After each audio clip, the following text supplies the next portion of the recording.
So anyway, let's talk about something a little bit different. The Spider-Man 2 figures, right? These are announced to be exclusive. So I'm super excited about this game. So I want to see how other people are going to feel about this game because I cannot wait for it. I really enjoyed the first one and I really enjoyed the Miles Morales spin-off game, which I thought was also really good. So I'm excited to see what they're going to do with these Spider-Man figures. So this is the advanced suit Spider-Man. They also have a Miles Morales because obviously he is the co-lead of the second game because he is awesome. His combat, his moves are awesome.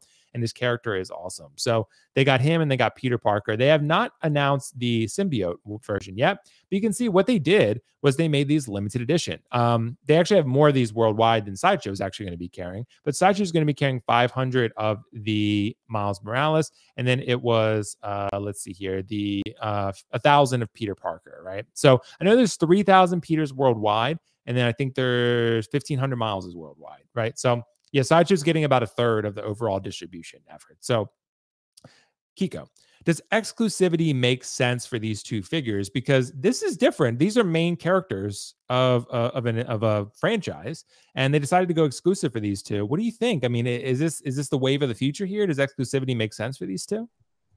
It certainly does for me, because I'm going to sound like an elitist here and a gatekeeper and all that, but to me, and I know there's subtle differences between this Peter Parker, but the Miles is almost identical to the one that was already released. And this makes sense to just be a limited run, because if you want those originals and you want some representation from the Spider-Man game, you probably either have them already or you can get them regularly, readily available. I don't think this is the end of the world, because I don't think there's anyone that's saying, I wanted the one that the little tweaked shoulder looking piece or whatever on my Miles. I can't get it now.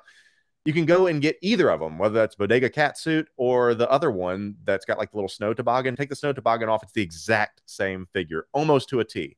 Now, I know the Waldos on the Spider Peter Parker one are a little bit different, and from what I hear, there are a little bit of differences in the suit. But yes, I RSVP'd to see if I can grab these. Great. But if not, I'll be like, oh, cool. Look, I got them sitting in my shelf already.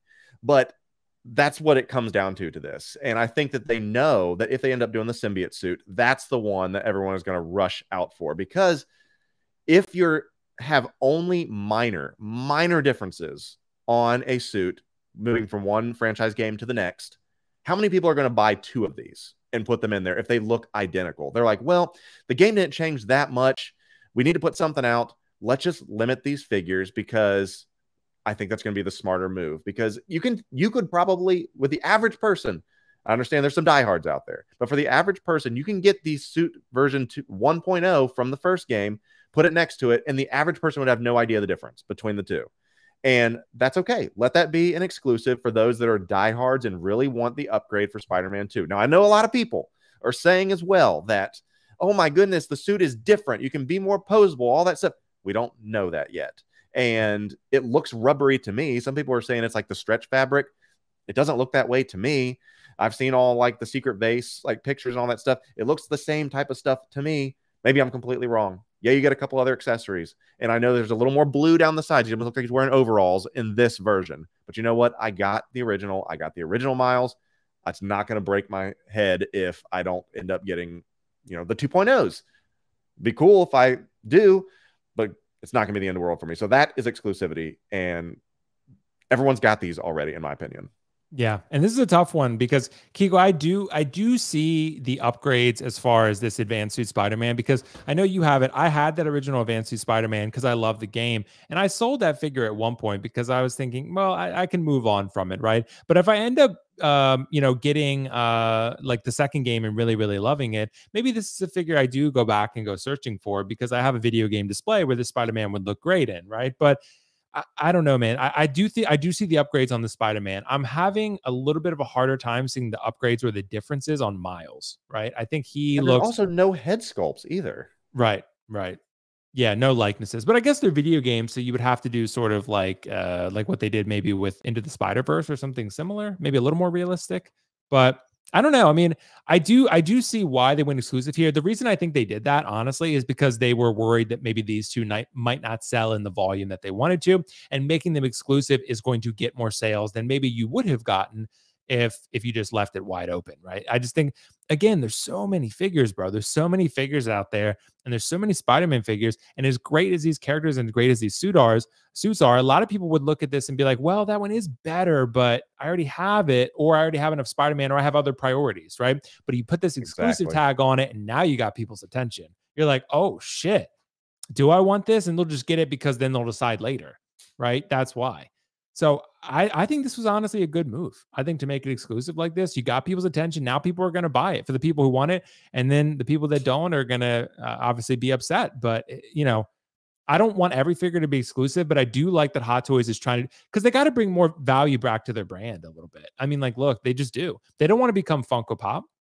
They don't want to do that. Absolutely. They don't want to become the 6 scale of that. I mean, look, value is not everything, but at the end of the day, you don't want to overproduce with decreasing demand. It doesn't make sense business wise. So you got to create a little exclusivity, and then that way you can get people more excited about your brand, and then also create a little bit of FOMO and drive more purchases. So I don't know. I think it makes sense, Kiko. What do you think?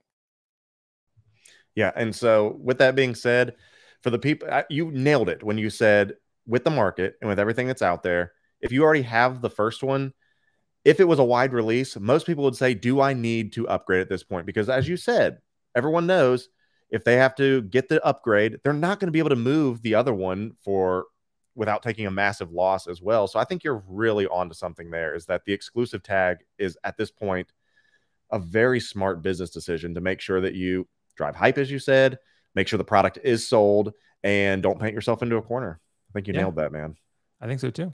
So thanks, bro. So did you. I think we nailed it together, man. So guys, let us know in the chat whether you're considering picking these up. Right now it's 70% no on it, which is a little bit higher than I thought it would be, but I bet you the numbers would be higher if it weren't exclusive.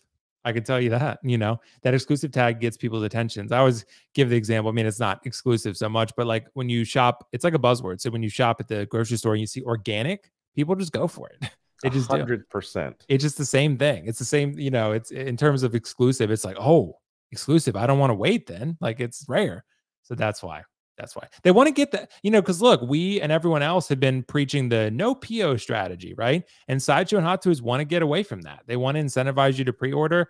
I wouldn't be surprised to start seeing time pre-order windows at some point. They did. If they came out and flat out said that we're doing timed POs, that would be so helpful instead of the guessing and the waiting for the blue screens. And then before you know it, you wake up one morning and something's gone. That's what makes people mad. But if they wanted to go time PO, I think that would be great. It gives people an opportunity to weigh the options on whether or not they really do want it, and then miss out a few times.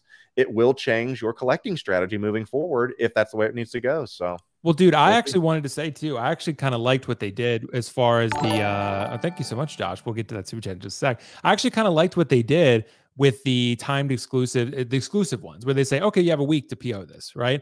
I just think they needed to make the accessories better. Like they needed to give you something a little more substantial where it would be a better, a better. I don't need a damn hologram.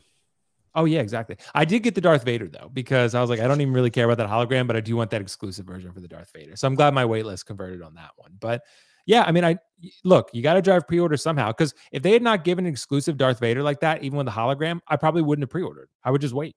I would just wait for it to drop. Really? Even for a figure that you claim is that good? Dude, yeah, because I know for a fact that I could get it cheaper.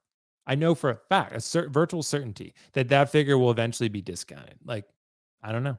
It's crazy. Maybe not if they're changing things. Maybe they're going to do less of them. But and that's what I thought about the Clone Trooper, and it still has never came back. So I am now officially eating my words for all the people I said, don't worry, it's a clone. They'll make William. Well, dude, they all said, I remember when I interviewed Alter Ego Comics Mark Boker, the owner, and he told me, he was like, change is coming. He's like, just be prepared. Right now it's a buyer's market, but it's not going to be forever. Things will change. And, everyone's sitting on dead stock. I'm for it. Yeah, me too.